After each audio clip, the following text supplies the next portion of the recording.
지금 제가 두 가지를 이제 말씀드리고자 하는데, 지금 검찰은 윤석열 대통령을 내란죄의 피의자로 지금 했어요. 네. 그다음에 출국 금지까지 시켰단 말이죠. 네.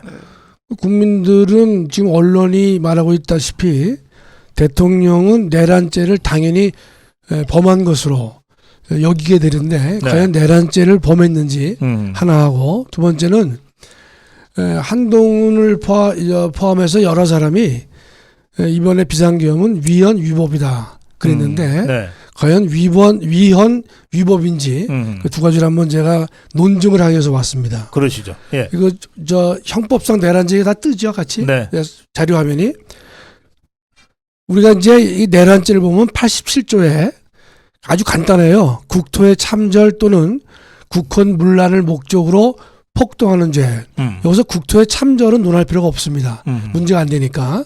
그럼 국헌 문란을 목적으로 폭동하는 죄라고 돼 있단 말이죠. 네. 두 가지가 구성 요건이 필요해요. 근데 여기서 국헌 문란인지는 제가 뒤에서 보도록 하고, 네. 첫째, 폭동을 해야 되는데, 우리 고 박사님도 아시다시피 이번에 폭동이 있었나요? 없었습니다. 이 폭동은 우리가 통상에 생각하는 국어적 개념이 아니고 대부분 판례가 있습니다. 네. 제가 써놨죠. 네. 한 지방의 안녕과 질서를 파괴할 정도로 대규모여야 된다. 대규모로 이루어지는 것이고, 네. 한 지방을 안전과 질서를 파괴할 정도라 해야 된다. 네. 이렇게 대부분이 말하고 있거든요. 이를테면 여수 순천 지역을 반란군이 장악했다. 그렇습니다. 이제 그런 것을 우리가 폭동이라고 합니다. 그렇습니다. 그 이제 또 다른 각도에서 대부분 판례는 뭐가 있냐면, 다수가 결합해서 폭력을 행사하는데 적어도 그 지방의 평온을 해야 할 정도의 위력을 가지고 있어야 된다. 이렇게 네. 이제 하고 있는데, 네. 두 가지 요건이 필요한데 분명한 것은 폭동은 없었습니다. 그렇죠. 예. 그럼 내란죄가 안 되는 거죠. 네. 두 가지 중에서 하나가 안 됐단 말이죠. 네. 그럼 당연히 안 되는 거죠. 네. 그렇죠? 둘 다를 충족해야 비로소 내란죄가 성립이 그렇습니다. 되는데. 예. 그럼 그 다음을 이제 제가 보게 되면, 네. 이 국헌문란인데, 원래 이 국헌문란이라는 개념이 이 다의적 개념이니까 우리 형법은 자세하게 정의를 내렸습니다. 예. 그게 91조인데 2호만 보겠습니다. 2호만. 네. 헌법에 의하여 설치된 국가기관을 강압에 의하여 전복 또는 그 권능 행사를 불가능하게 하는 것. 이게 국헌문란입니다. 네. 네. 그럼 이번 한번 따져본다면, 네. 국회하고 중앙선관위를 갖지 않습니까? 네.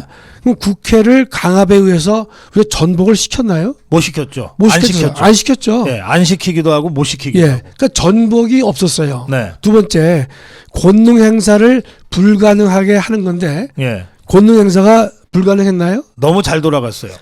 국회의원 190명이 모여가지고 계엄령 해제 결의를 해제 요구 결의를 했지 않습니까? 예. 그러니까 전복도 없었고 네. 불가능하게 하지도 않았어요. 그렇습니다. 자, 그렇다면 제가 썼습니다만 전복도 없었고 권능 행사가 불가능하지 않았다면 결론적으로 내란은 성립하지 않는 것이죠. 그렇군요. 네. 예. 법리적으로나 현실적으로. 예. 예. 전혀 어렵지 않습니다. 네. 근데 이거 갖다가 국민들한테는 이 언론사가 보면 폭동을 얘기를 안 해요. 폭동의 요건을 얘기를 안 하고 네. 그저 국헌문란만 얘기를 합니다.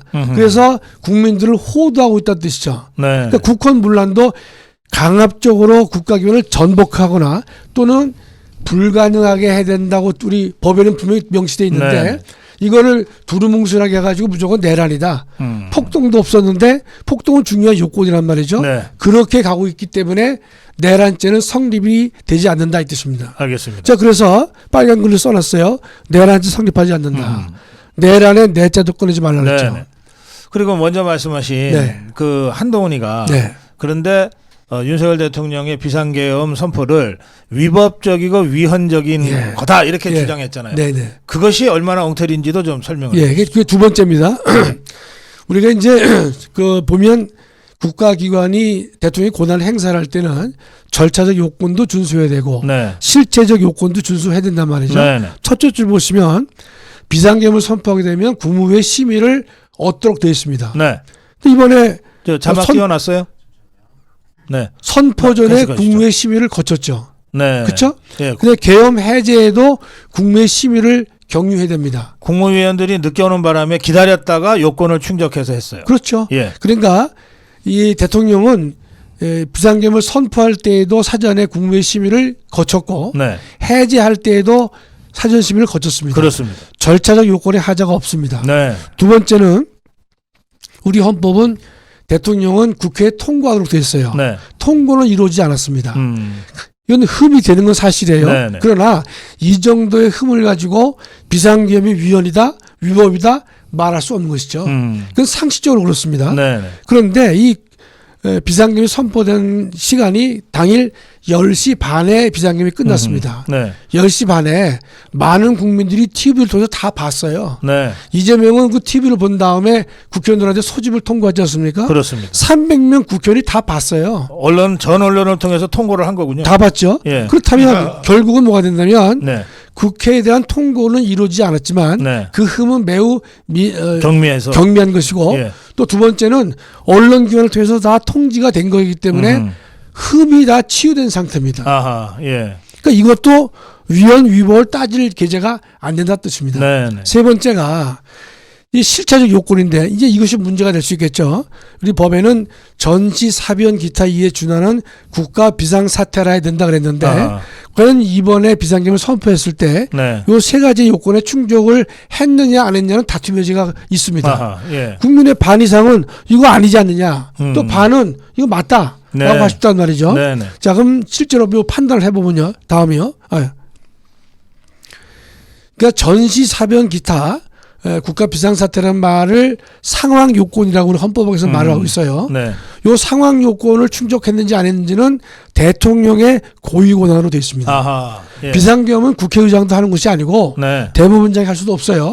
오로지 대통령에게만 그 권한을 부여하고 있단 말이죠. 이게 비상 상황이라고 하는 판단은 대통령만 할 수 있다. 그렇습니다. 예. 예. 그러니까 법에 그렇게 돼 있다. 헌법에. 헌법에 되어 있는 예. 것이죠.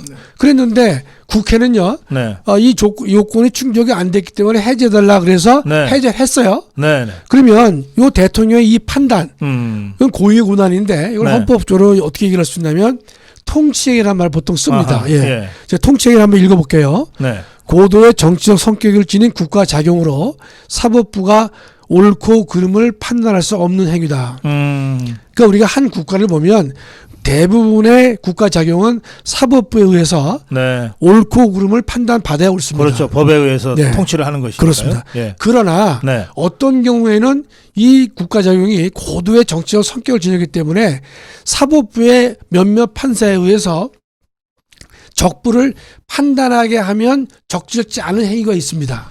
법 위에 고도의 대통령의 통치권이 허용되는 영역이 있다는 거죠. 예를 제가 들어드리겠죠. 그렇죠? 예. 예를 들으면 더 정확히 아시단 네. 말이죠. 보면 국가 원수의 외교 행위가 있는데 대통령이 어떤 나라에 국가 승인을 했어요. 네. 또는 어느 나라의 정부를 승인했어요. 그다음에 사면, 선전 보고, 해외 파병, 계엄 선포, 긴급 명령 이런 것들은요. 네. 대통령의 그 행위 중에서 고도의 정치적 성격을 지녔기 때문에 이런 것들에 대해서는 혹여 흠이 있다라고 여겨질 가능성이 있다 하더라도 네. 사법부 판단에 맡겨서는 안 된다 이 뜻입니다. 아하. 예. 그 여기 나온 내용을요. 제가 오늘 책에서 제가 베껴온 게 아니라 네. 18년 전에 제가 쓴 책에 있는 걸 오늘 그대로 옮겨왔습니다. 아, 예. 이거는 대한민국 헌법학자들이 공히 인정하고 있는 내용입니다. 네. 그럼 우리 대법원 헌재가요 이런 판단을 했죠. 세 번째 보면 대통령의 결단은 존중되어 옳다. 네. 그러니까 소위 통치행위가 해당할 때에는 대통령의 결단을 존중해야 된다. 그다음에 기억하시겠지만 노무현 대통령 당시에 이라크에 우리 국군을 파병했습니다. 그랬을 경우에 또 시비가 붙었어요.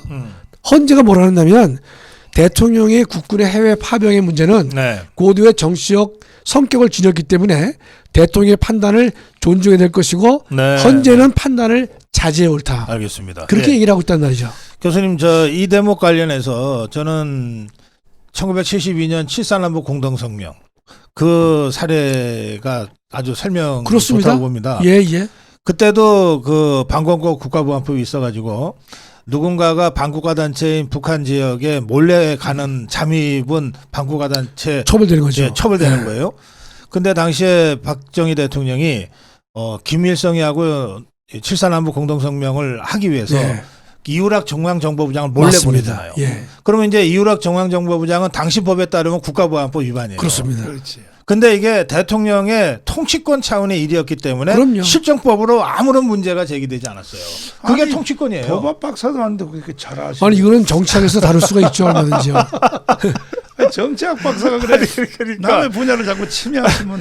아니 저는 뭐 법도 모르지만은 상식적으로 이렇게 알고 있는데 네. 이 법원에 따른 자들이 이걸 지금 내란죄로 몰고 가니까 정말 그럼요. 어이가 없어요. 또 하나는 제가 예. 참고로 말씀드린 게 국가 원수라는 말을 썼단 말이죠. 네. 그 대통령의 지위는 이제 두 가지가 있는데 네. 하나는 입법부의 수장과 사법부의 수장과 동렬에 있는 행정부 수반의 지위가 하나 있고요. 네. 또 다른 지위는 뭐가 있냐면 입법부 수장과 사법부 수장을 뛰어넘는 아. 대한민국을 대표하는 예, 국가 원수의 지위가 있단 말이죠. 그렇습니다. 예. 그 원수의 지위에서 행한 것들을 우리가 말하고 있는 것이에요. 네, 네. 이거는 사법부가 옳고 그름을 판단해서는 적절치 않다. 맞습니다. 조금 전에 말씀하신 그것도 대표적인 케이스죠. 네. 네. 저 또 하나 이제 보시면 김대중 노무현 문재인이가 북한을 방문했어요. 아, 예. 그 연방제 통일에 합의를 했지 않습니까? 네. 그렇다면 연방제 합의는 우리 헌법 4조에 어긋나는 잘못된 위헌적인 행동이지만 네. 그러나 새 대통령이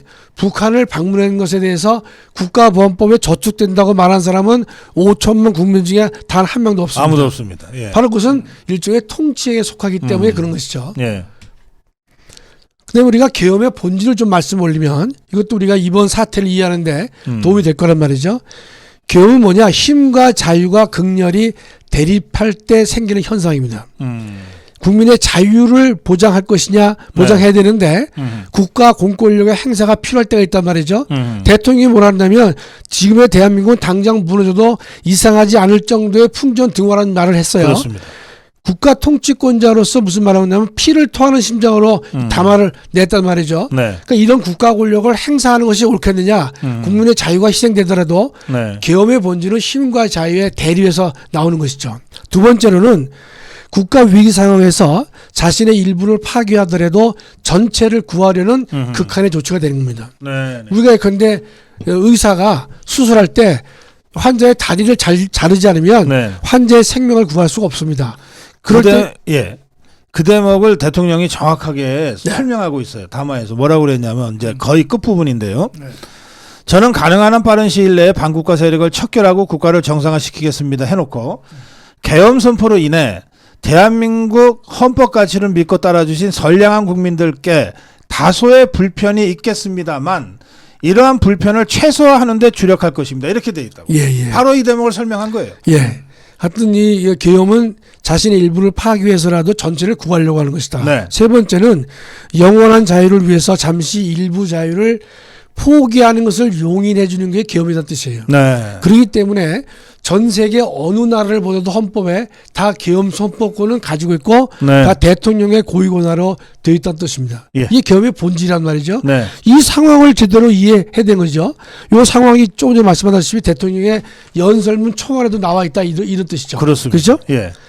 그다음에 그러면 지금의 계엄이 정당화될 수밖에 없는 이유는 뭐겠느냐? 네.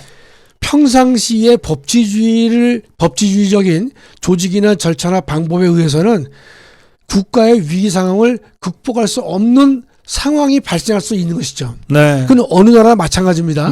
그럼 그런 상황이 예견된다면 그러한 예견되는 상황에 대해서 조치를 취할 수 있는 강구 방안이 필요할 거 아닙니까? 네. 그게 바로 계엄이에요. 네. 그 때문에 전 세계 어느 나라도 계엄을 두지 않은 나라가 없다는 뜻입니다. 네. 자, 마지막으로요. 우리가 사람이 물에 빠지면 모든 수단을 강구해서 살려고 일단 하죠. 살려놔야죠. 예. 그럴 때 마침 그 사람을 구하려고 하는 사람은요. 몇 대 팹니다. 몇 대 패지 간단히 머리를 때리지 않으면 예. 붙잡아서 같이 죽자 그래요. 그러니까요. 그렇기 때문에 예. 약간의 기절시킬 정도로 우리가 그때 그 가해는 우리가 폭행이라고 볼 수 없단 말이죠. 네. 살리기 위해서 그 사람 약간 가해를 하는 건데 그렇다면 국가가 그 멸망 앞에서는요. 어떠한 조치도 취할 수 있어야 된다고 우리가 믿는 것이죠. 그렇습니다. 따라서 윤석열 대통령은 예. 이 비상조치는 헌법 77조에 근거해서 한 것이고 그다음에 전시, 사변, 기타 국가 비상사태라는 상황 요건에 대해서는 네. 대통령의 판단을 존중해야 될 것이고 예. 그것이 일종의 통치행위의 일종이기 때문에 그런 것이다. 예. 또 그 행위는 이번 비상계엄 선포는 절차적 요건에도 흠이 없었고 실질적 요건에도 흠이 없었고 통지를 안 한 흠은 하자가 이미 치유된 정도로 매우 경미하다. 경미했다 이 뜻이죠. 알겠습니다. 그다음에 계엄의 본질과 이유를 우리가 다 감안해 보면 네. 도리어 계엄을 하지 않으면 대통령에게 많은 국민들이 당신 직무유기하는 것이다 라고 할 정도의 풍전등화에 있는 대한민국을 살리기 위한 조치이기 때문에 네. 이 비상계엄은 합헌이고 합법이다 이렇게 볼 수 있겠습니다.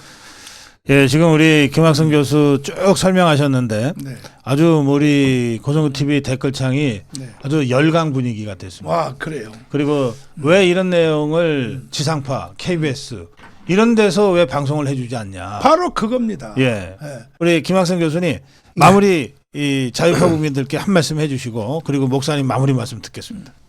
지금 대한민국의 국가기관은 이성이 마비됐어요. 언론기관은 타락했어요. 더 이상 우리 국민들이 기댈 데가 없습니다. 그렇다면 우리 헌법상 보장된 국민 주권주의, 모든 국민이 주인이라는 사실을 기억해서 이제 마지막 남은 것은 국민들이 일어나서 저항권을 행사해서 대한민국을 회복하는 길 이외에는 우리가 다른 방안은 없다고 생각합니다. 그렇다면 우리 목사님 말씀하시다시피 정말 대한민국의 수백만 또는 천만이 모여서 우리의 한 마음과 한 뜻을 보여주어야만 대한민국은 회복될 것으로 믿습니다. 예. 몰수히 나와주시기 바랍니다. 예.